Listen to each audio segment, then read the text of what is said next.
मेरे प्यारे दोस्तों, बहुत बहुत आपको स्वागत है मेरे इस वीडियो पर। मैं हूं विजय कुमार पाल। जैसा कि आपको पता है, हम कुरान की चैप्टर 3 की 120 आयत पढ़ चुके हैं और किस तरह से ये आयतें दुनिया के लिए ख़तरनाक हैं। तो दोस्तों, आज हम 121 से लेकर इसकी 150 तक आयतों का मुलाहिजा करेंगे और देखेंगे कि वास्तव में ये एक अच्छी बात है या बुरी बात है। वैसे तो कुरान कोई अच्छी किताब तो नहीं है। तो 121 नहीं पढ़ें। और ये रसूल एक वक्त वो भी था जब तुम अपने बाल बच्चों से तड़के ही निकल कर खड़े हुए और मोमिनों के लड़ाई के मोर्चे पर बिठा रहे थे। अल्लाह सब कुछ जानता है। ये शायद हो गया यार। तो दोस्तों, अगला भाग पढ़ना पड़ेगा हमको। 121 नहीं ये हो गया, नहीं हुआ। तो ये मोमिनों को लड़ाई के मोर्चे पर बिठा रहे थे, क्योंकि ये लड़ाई जंग बदर थी जिसमें 313 मुसलमान थे और करीब 1000 के यहूदी या इसके चाचा, इसके जो भाई था अबू सुफियान, उनको ये लूट रहे थे। इसलिए वो जंग बदर हुई थी, क्योंकि मोहम्मद काफिले लूट रहे थे।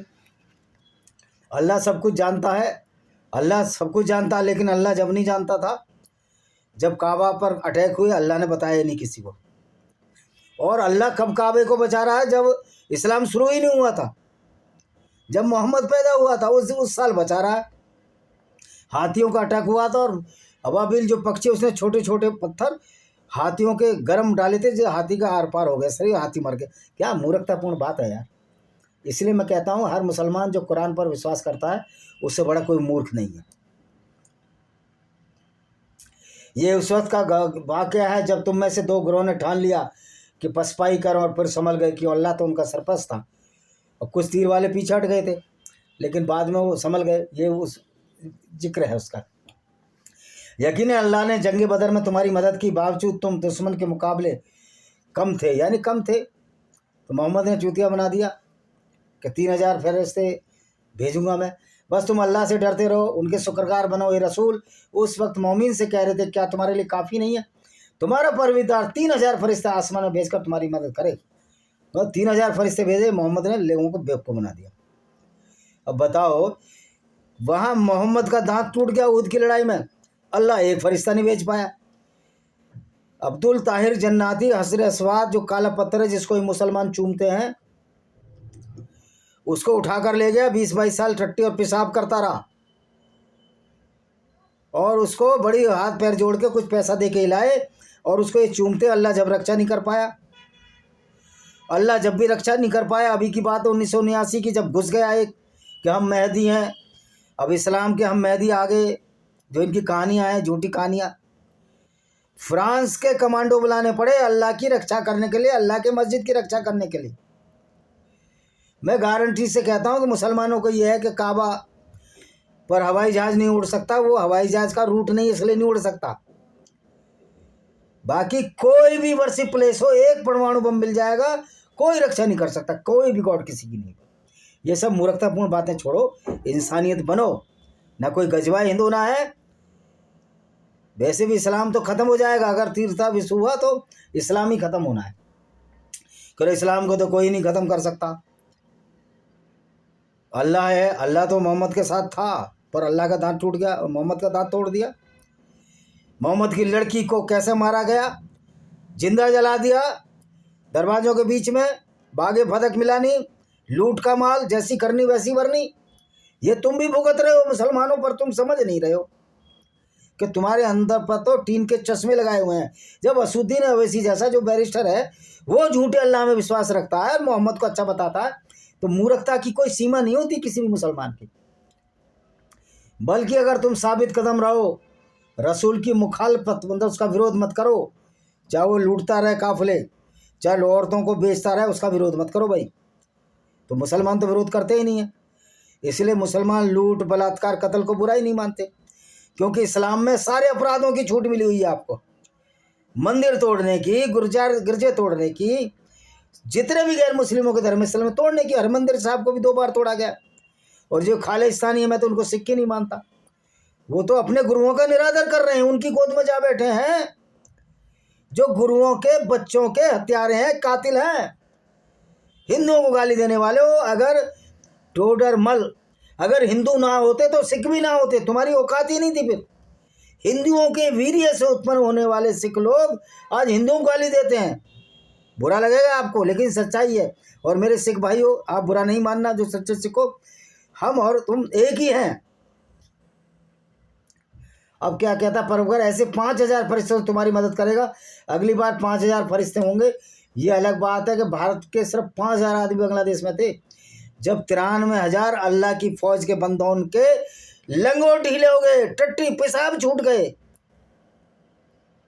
फिर भी इन नीच लोगों ने इस्लाम की नीचता की वजह से सौरभ गालिया को टुकड़ों टुकड़ों में काटा, क्योंकि इस्लाम को मानने वाला हर पाकिस्तानी असीम मुनीम गुंडा है।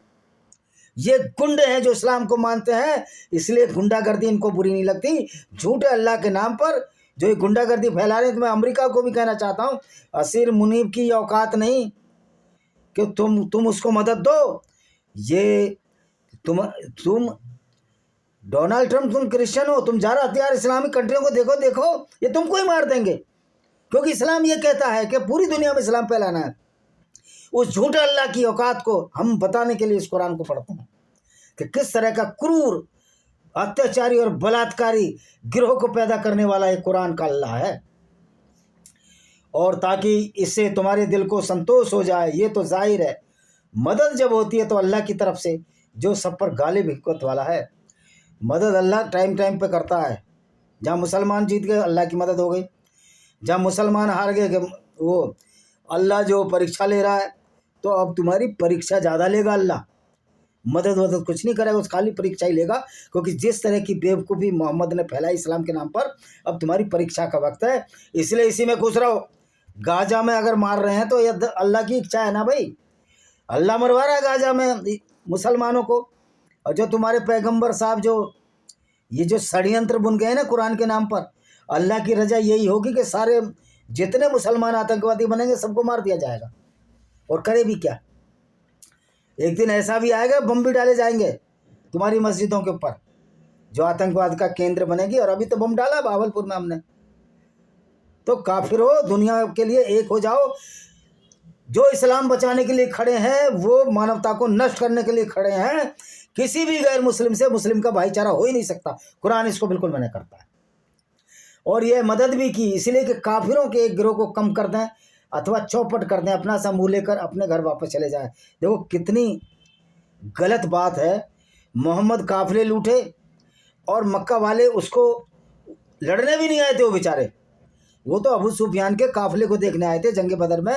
जब देखा कि अबू सुफियान समुद्र के रास्ते निकल गए, तो बेचारे खाने की तलाश में गए थे, पानी की तलाश में गए थे। कब इतना दूर है मक्का मदीना, पहले पैदल चलते थे लोग। उनको इन्होंने पकड़ लिया, जब नहीं छोड़ा। जब जंग बदर हुई, ये अलग बात है, उसमें इस्लामिक गुंडों की जीत हुई, जिसमें 1313 इस्लामिक गुंडे थे। और बेचारे शरीफ लोग भी कभी कभी हारते हैं भाई। उनकी भी तो परीक्षा ले रहा था उनका भगवान। तुम्हारी ज़्यादा लेता है कि तुम ज़्यादा मारे जा रहे हो आजकल। तो अल्लाह की परीक्षा के लिए तैयार रहो यार, कोई दिक्कत नहीं है। बनो आतंकवादी, पीतल की गोलियां घुसेड़ी जाती रहेंगी, चाहे इजराइल, चाहे भारत, चाहे अमेरिका। आयतुल्लाह खुमैनी, मैं तो ईरान के लोगों को कहता हूँ, तुम किस अल्लाह के पीछे पड़े हो, किस पैगंबर के पीछे पड़े हो, जो काफिले लूटा करता था, जो गैर मुस्लिमों को कत्ल करता था, औरतों को बाजारों बेचता था। ये तो सीरत रसूलुल्लाह इब्ने इसाक की जीवनी पढ़ो, पेज नंबर 465, अध्याय नंबर 83 में साफ साफ लिखा है कि मोहम्मद ने औरतों को बाजारों में बेच दिया, उसके बदले घोड़े और हथियार खरीदे। 128, ये रसूल तुम्हारा तो इसमें कुछ नहीं, बस चाहे अल्लाह उनकी तौबा कबूल करे, सजा दे, क्योंकि वह जालिम तो ज़रूर है। जालिम तो ज़रूर है। वो जालिम है जो कि अल्लाह की लूट के खिलाफ खड़े होते हैं। यार गैर मुस्लिम, यार हमारी औरतें लूट कर ले जाओगे, हम तुमको क्या फूलों गुलदस्ते देंगे? हमारा हक है हम तुम्हारी गर्दन काटें। अगर तुम हमारे घर की इज्जत को ले जा रहे हो तो क्यों नहीं गर्दन काटेंगे आपकी? टिट फॉर टैट न्यूटन का नियम है। क्रिया के विपरीत प्रतिक्रिया होती है। अब ये प्रतिक्रिया थोड़ी ज़्यादा होगी, क्योंकि बहुत दिन सह लिया, 14 साल की गुंडागर्दी सह ली, कम टाइम नहीं होता ये। और जो कुछ आसमानों में है, जो कुछ ज़मीन में है, सब अल्लाह का ही है। जिसको चाहे बख्शे, जिसे चाहे सजा दे। अल्लाह बड़ा बख्शने वाला मेहरबान है। अल्लाह सजा दे ही नहीं सकता। गुंडे बदमाशों को जो कत्ल करने वाले लोग कौन होते हैं? कातिल। काफिले लूटने वाले लुटेरे, रेप करने वाले बलात्कारी, तो अल्लाह उन्हीं को बख्शता है। गुंडे और बदमाश शरीफ तो अगर हिंदू भी है या ईसाई भी है, उनको बख्शने वाला नहीं है अल्लाह, क्योंकि अल्लाह एक ऐसा फालतू का कैरेक्टर मोहम्मद ने बनाया जिसमें मोहम्मद ने अपनी काम इच्छा की पूर्ति की, दल इच्छा की पूर्ति की, सब कुछ किया और लोगों को बेवकूफ़ बना के चला गया। ये ज़िंदगी तो कुछ नहीं है, अगली ज़िंदगी है। तो फिर क्यों लूट मचा रहे थे भाई तुम? क्यों बागे भदक लूट लिया? क्यों फसलें लूट रहे थे लोगों की? उनकी औरतें लूट रहे थे? क्यों उनके साथ खेतों पर खड़े होकर बलात्कार कर रहे थे? जब ये ज़िंदगी कुछ नहीं है, अगली ज़िंदगी में कर लेते। वहाँ तो 72 हूरें तैयार ही हैं। देखो चालाकी देखिए, 72 हूरों का वहाँ भी लालच दे दिया और कोई काम ही नहीं है। मान लिया अल्लाह को कोई अच्छा काम करते, पूरी दुनिया में गैर मुस्लिम मुस्लिम का भेदभाव ना फैलाते, तो मैं तो मनुस्मृति और कुरान को दोनों को बहन मानता हूँ। इसलिए दोनों ही नफरत फैलाती हैं, कोई किसी तरह से, कोई किसी तरह से। हे ईमानदारों, सूद के गुना खाते न चले जाओ, अल्लाह से डरो। तो सूद मत खाओ भाई, मुसलमान सूद ना खाए, लेकिन गैर मुस्लिमों को लूट लो, यानी डकैती अलाउ है। लेकिन मुसलमान सूद ना खाए आपस में, चलो अच्छी बात है, सूद नहीं खाएगा, मदद कर रहे हो, लेकिन डकैती क्यों अलाउ है फिर गैर मुस्लिमों की? उनके मंदिर तोड़ने क्यों अलाउ है? तो तुम्हारी कुरान कहती है। मोहम्मद ने खुद 360 मूर्तियाँ काबा में तोड़ी 630 में, जनवरी में, जब इसने कैप्चर किया, और औरतों को भी मरवाया इसने, कत्ल किया सारे। मतलब खाता ना भाई जो मोहम्मद के वो सही, ये नहीं चल सकता। ये दादागिरी अल्लाह के नाम पर अब चलने नहीं दी जाएगी। हे ईमानदारों, सूद के गुण अच्छा ही हो गया, और जहन्नुम की आग से जलो काफिरों के लिए तैयार की गई है। अरे काफिर जल जाएंगे ना यार, हमें परवाह नहीं है तुम्हारे जहन्नुम की आग की। बाहर में जाए तुम्हारा अल्लाह, बाहर में जाए जहन्नुम, कोई है ही नहीं, कुछ भी नहीं है। तुम हमारे लिए बात कर रहे हो ना? अरे तुम अपने मुसलमानों की बात करता अल्लाह। अल्लाह के क्या मुंह की बवासीर थी जो काफिरों को हर आयत में गाली दे रहा है? और अल्लाह रसूल की फरमाबरदारी करो ताकि तुम पर रहम किया जाए। ये मोहम्मद ही करता था। कह रहा अल्लाह रसूल की मतलब साथ करो, कि मोहम्मद को तो आदमी चाहिए थे लूटने के लिए, काफिले बलात्कार के लिए आदमी चाहिए थे, तभी तो सुंदर सुंदर लड़कियों को बलात्कार करता था वो। और अपने परवरदिगार के बख्शीश और जन्नत की तरफ दौड़ पड़ो। मोहम्मद ने ऐसा उल्लू की लकड़ी लगाई है इनको, जाओ जन्नत की तरफ दौड़ो। कहाँ वह जो ना आसमान है, आसमान स्पेस है, वहाँ कौन सी छत पड़ी हुई है कि अल्लाह 7वें आसमान पर रह रहा है? फिर अल्लाह का तो शरीर ही नहीं है, वो अपनी तशरीफ कहाँ रखेगा जब शरीर ही नहीं है? कैसे सिंहासन पर बैठ जाएगा? तो ये सब मूर्खतापूर्ण बातें कुरान की हैं। जो खुशहाली और कठिन वक्त में भी अल्लाह पर खर्च करते हैं और गुस्से को रोकते हैं, लोगों के दोष क्षमा किए जाते हैं और नेकी करने वालों से अल्लाह प्रेम करता है। यानी कि मोहम्मद का इरादा था पैसे ना हो, तलवार ना हो, तो भी चलो लड़ना, सारा लूट का झमेला है इस्लाम, और कुछ नहीं है इससे। और जब कोई बड़ा पाप कर जाए या आप अपने ऊपर जुल्म करते हैं तो अल्लाह को याद करते हैं और अपने गुनाहों की माफ़ी मांगते हैं। उसका अल्लाह के सिवा गुनाहों का बख्शने वाला कौन है? देखिए अल्लाह तो कभी गुनाहों को बख्शता ही नहीं है। अल्लाह को तो गुनाहगार मुसलमान पसंद है, जो काफिरों के काफिले लूटते रहे, जैसे मोहम्मद लूटते थे। अपने चचेरे भाई अबू सुफियान का काफिला भी मोहम्मद ने लूटने की कोशिश की। इससे गिरी हुई बात कोई हो सकती है? कोई गिरे से गिरा व्यक्ति भी अपने भाइयों की जमीन जायदाद जो लूट रहे हैं आज, वो अच्छे नहीं कहा जा सकते। फिर ये मोहम्मद कैसे अच्छा हो गया भाई, मुझे बताओ।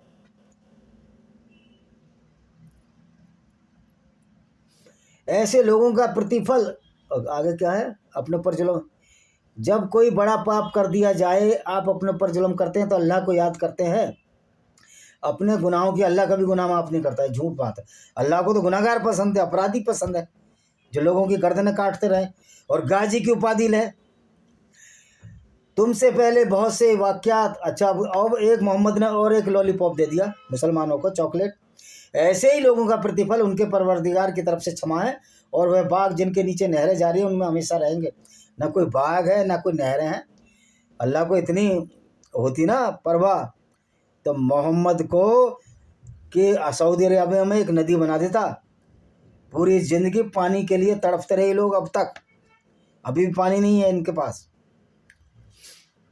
और तेल भी अल्लाह ने नहीं खोजा, ना अल्लाह ने कोई आयत भेजी, अल्लाह सो गया।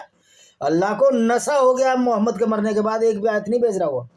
जो तेल खोजा वो यहूदी और ईसाई ने खोजा 1938 में 25 में, जब तो ये अमीर हुए। नहीं तो अल्लाह के नाम पर तो भूखे मर रहे थे, भिखारी थे, लुटेरे थे, बलात्कारी थे। परोपकारी तो हो ही नहीं सकता मुसलमान। 137 तुमसे पहले बहुत से वाक़यात गुजर चुके हैं, बस ज़रा धरती पर चल फिर कर देखो और अपने वक्त के पैगंबरों को झुठलाने का अंजाम क्या हुआ। हम कोई मोहम्मद को नहीं मानते, उसको झुठलाते हैं, हमारा कोई अंजाम नहीं है। हम पढ़े लिख लिए, मास्टर डिग्री ले ली, नौकरी ले ली और अब मज़े से अपना जीवन यापन चल रहा है। 138 जो ये हमने कहा आप लोगों के लिए सिर्फ बयान है, मगर परहेजगारों के लिए हिदायत नसीब है। अरे तुम हिदायत अल्लाह दे ही नहीं सकता भाई।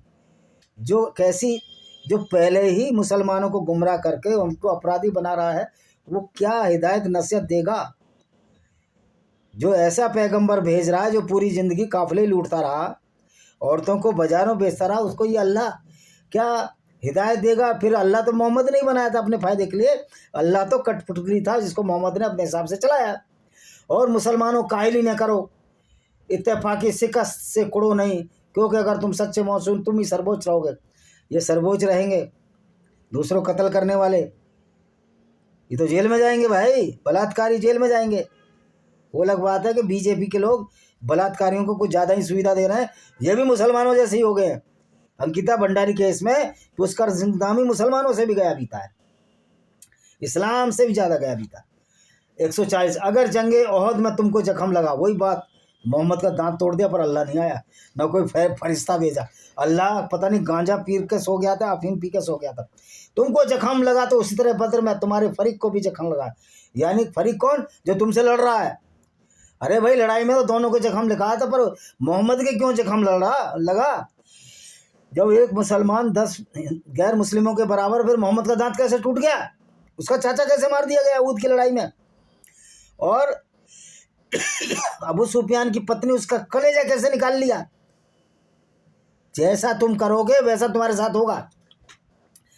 और उस पर उनकी हिम्मत न टूटी तो युद्ध के दिन है जो हम लोगों के दरमियान बारी बारी उलटफेर किया करते हैं। वही बात है ना, मोहम्मद बेवकूफ़ बनाता था।